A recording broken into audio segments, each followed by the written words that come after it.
Welcome to Blue Talks.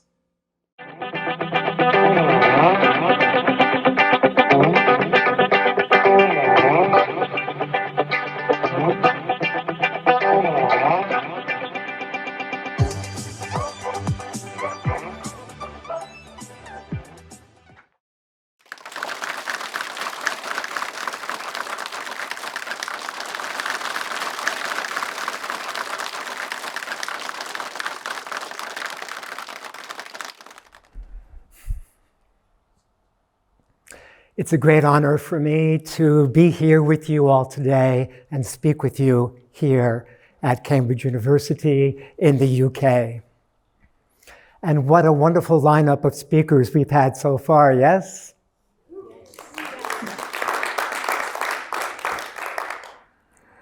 I'm Dr. Gary Wohlman, PhD, presentation coach, and speaker's mentor. And I've devoted my life to freeing our communication, our full expressiveness through the instrument of our body. Not our phones, not our technical devices. It's an inside job.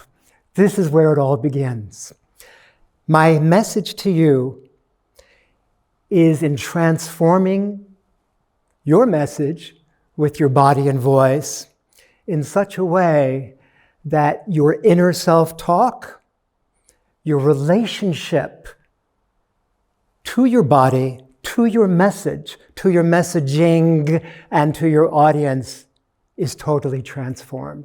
That's my promise to you today. In the next 20 minutes, I'll be showing you proprietary tools I've developed over 5 decades to have you be able to leave here with an enhanced ability to speak from your greatest authenticity, your innermost core, as never before. Are you ready for this? Yes. That sounds like a yes to me. Let's move forward. As we begin to give you a number of different stories here today, to give you tangible, physical, measurable, multi-sensorial ways of being able to communicate. Watch when you leave here today, listen, feel how you're able to leave with increased abilities to perceive and to express yourself through your body as the chief instrument of communication. Story number 1. I was in Washington, D.C. at a National Speakers Association convention. And there was a woman who was going up on stage during the lunch break who was a nurse in Vietnam. She was going to deliver about the horrible blood and gore and guts that she had experienced live. She heard that I work with some of the top speakers in that organization. And she turned to me and said, I can't do this. I'm going to fall apart on stage. I gave her the following tool. It's called the double extreme. I'm going to have you demonstrate it with me so we can all visceralize it and embody it for yourselves as well.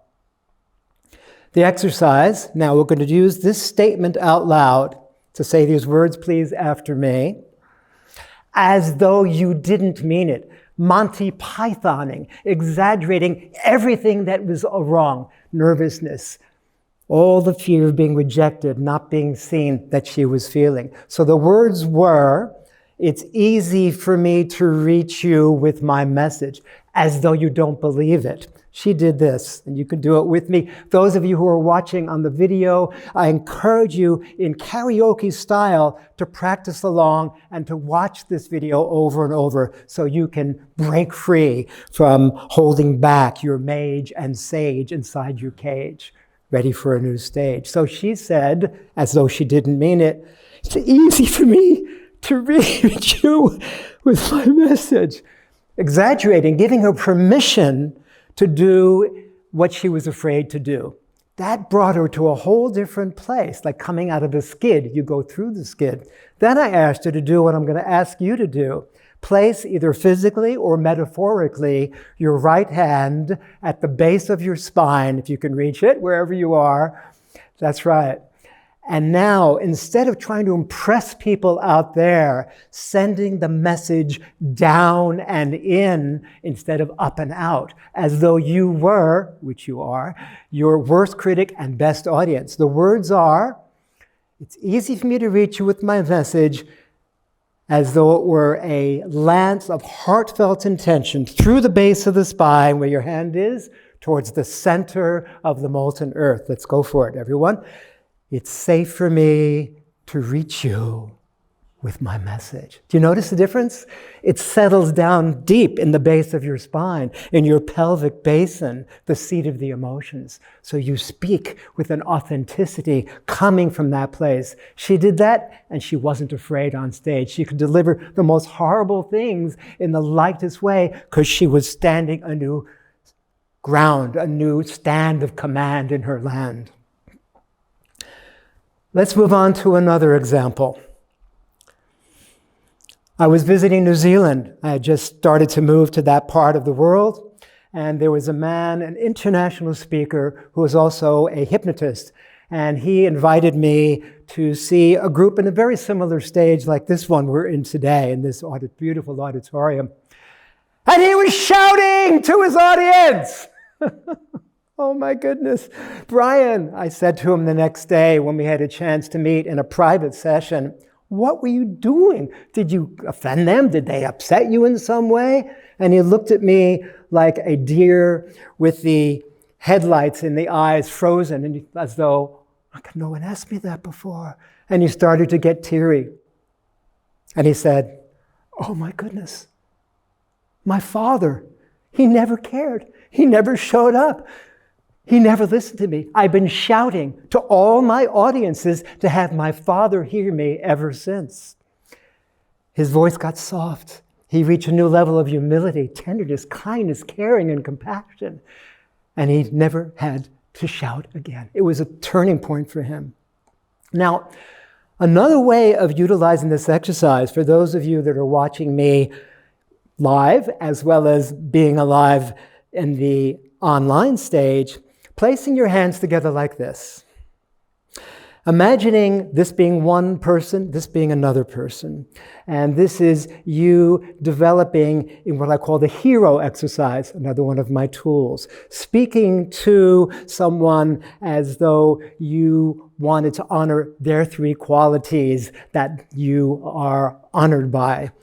Let's say it's Gandhi.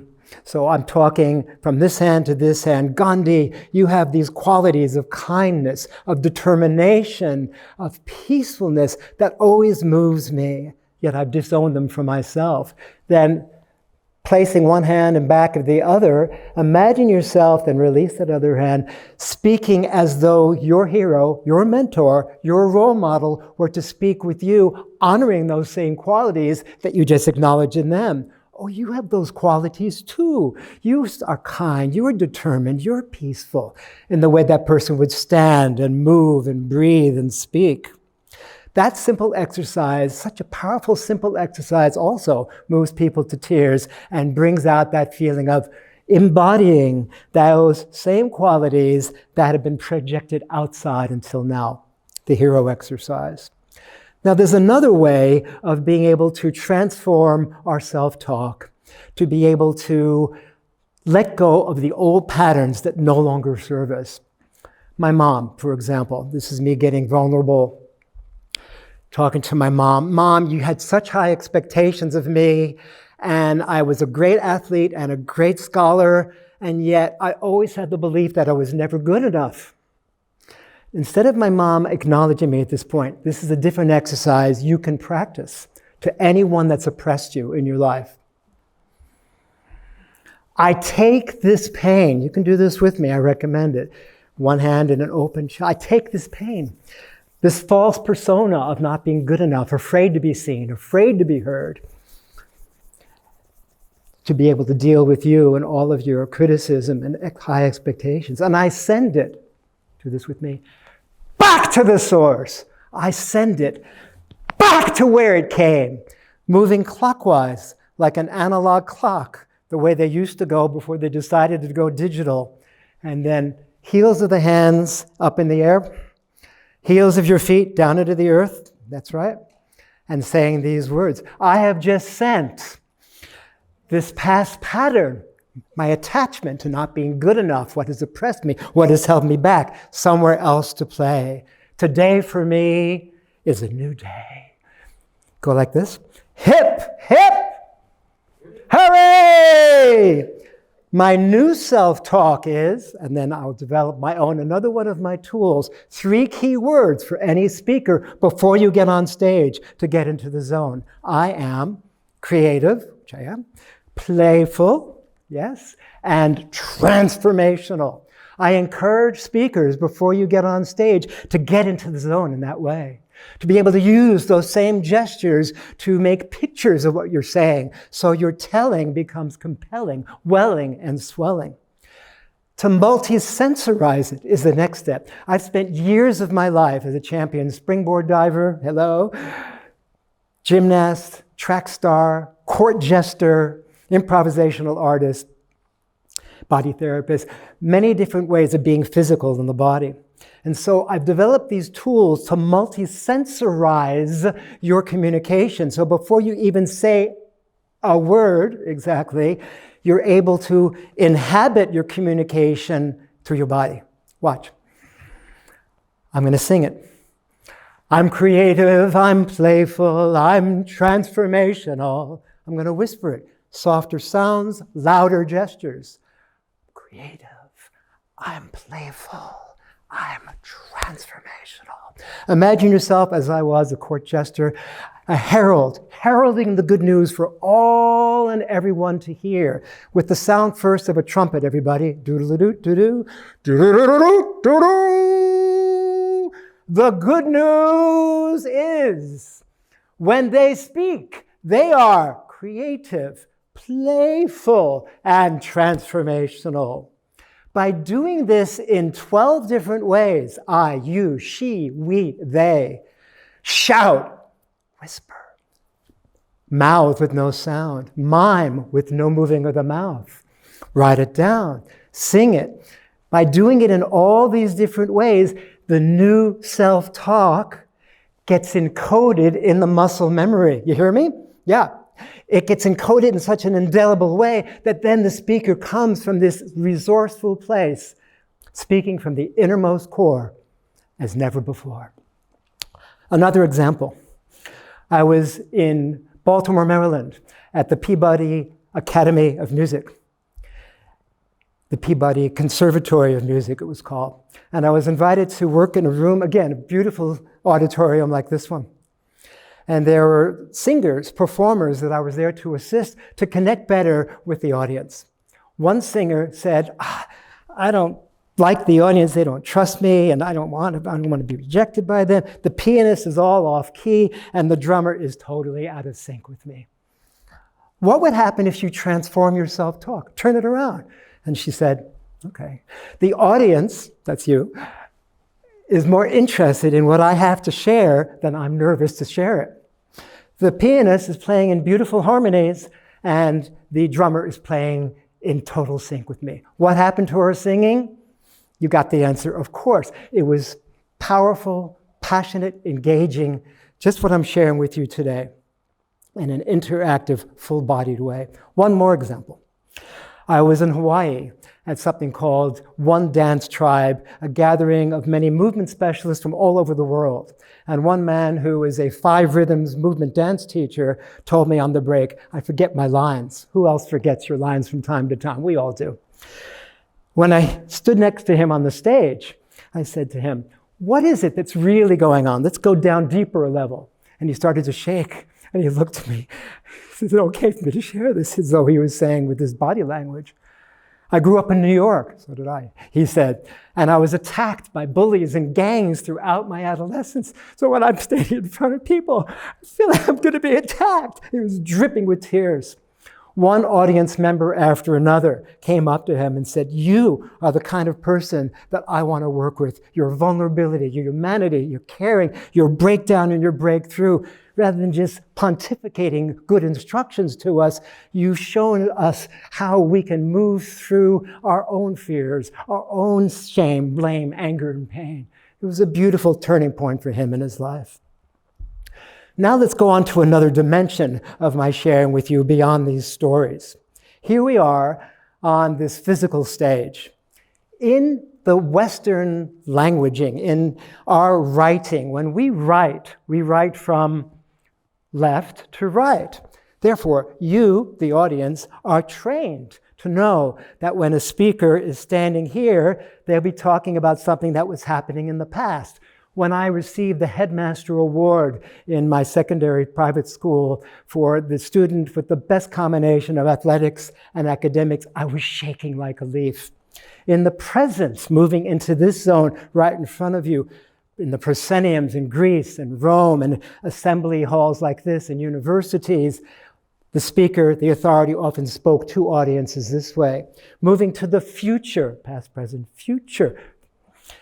Where are we heading with this? This is a way of describing relationship speaking, redefining, transforming your relationship with your body, your message, your messaging, and your audience.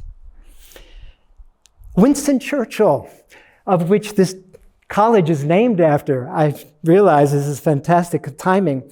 He was, did you know, stuttering before he became one of the greatest orators of the last century.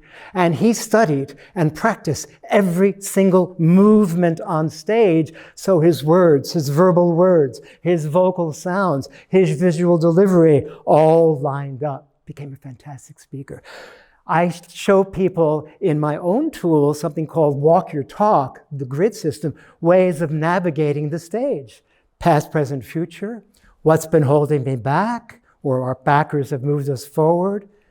The real secret to this is, what am I doing with my spine and my voice? Slightly dropping it to confide. So all these different zones can be mapped. When you're in a particular place on stage, then you, the audience, know, oh, he's going to talk about the past because he's moving to that place. So you're trained to know what I'm going to say before I even open my mouth.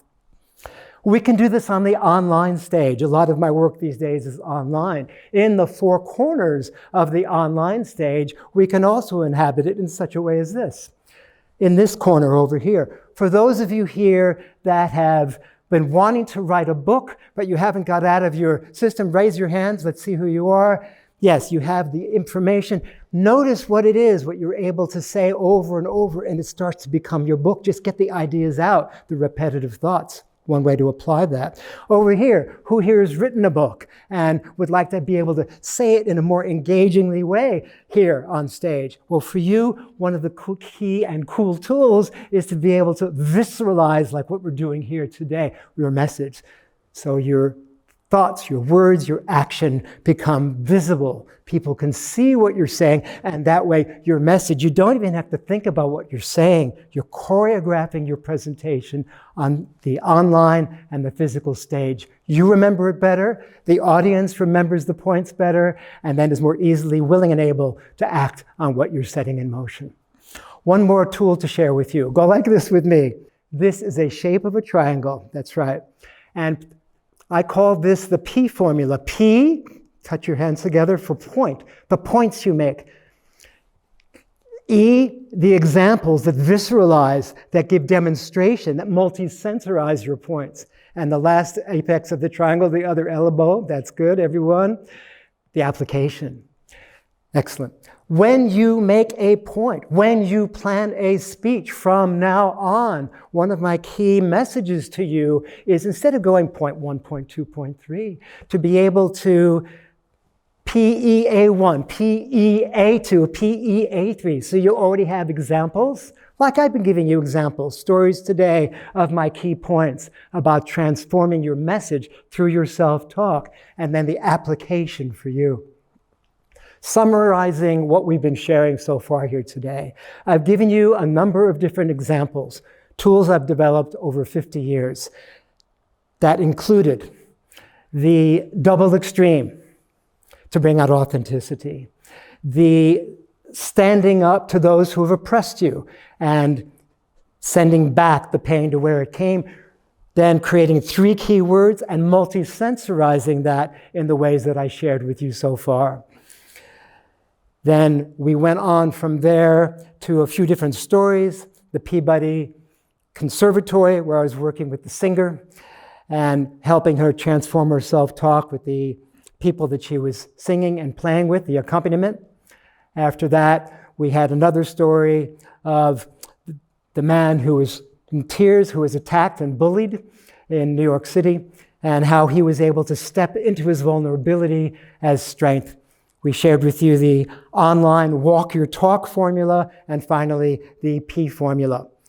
Now, as we complete, I want to finish with one simple exercise with 3 sentences for you to practice with me right now. Everything that you've learned here today, doing this with me, with your words, your sounds, and your gestures. Saying these words after me as though you meant it, with your full body. Sharing my caring is my strength. Feel it. Feel the shift from before, how much more authentic and connected you feel. My vulnerability is my strength. Sharing our common humanity is our developing strength. And this, everyone, is where it all begins.